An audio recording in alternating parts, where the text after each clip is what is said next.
আর এবার আমরা $300,000 গাড়িটাকে দেখাবো। আর এটা হলো সম্ভবত পৃথিবীর সব থেকে সেফ কার। এটা ট্যাঙ্কের মতো মনে হচ্ছে। আচ্ছা, এটা কি মিলিটারিদের গাড়ি নাকি? হ্যাঁ, এটা কিন্তু খুব উঁচু। তুমি এটাকে ল্যাম্বরগিনির সাথে কম্পেয়ার করো না। হ্যাঁ, ঠিকই বলেছো। চলো এবার দেখা যাক এই গাড়িটা কেন এত সেফ। প্রথমেই দেখাবো এই বুলেট প্রুফ উইন্ডো, যেটা এতটা মোটা। এই গাড়িটাতে একটা এক্সপ্লোসিভ প্রুফ আর্মার আছে। পরে এটাকে আমরা টেস্ট করব। কার্ল, তুমি কি বাটনটাকে প্রেস করতে চাও? না, একদমই তুমি কি নয়। স্মোক স্ক্রিন বাটনটা টিপতে চাও? প্লিজ। ওহো, ওহো, এটা তো দারুণ। এখানে তো পুরো ধোঁয়ায় ভরে গেছে। ও মাই গড, কি বাজে গন্ধ!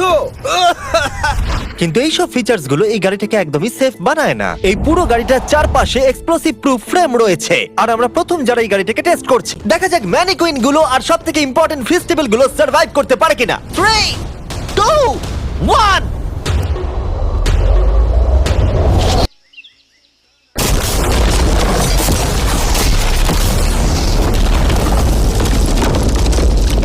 এটা শুধু জাম্প করলো। গাড়িটা ব্লাস্টটাকে সার্ভাইভ করলো, শুধুমাত্র কিছু স্ক্র্যাচেস পড়েছে।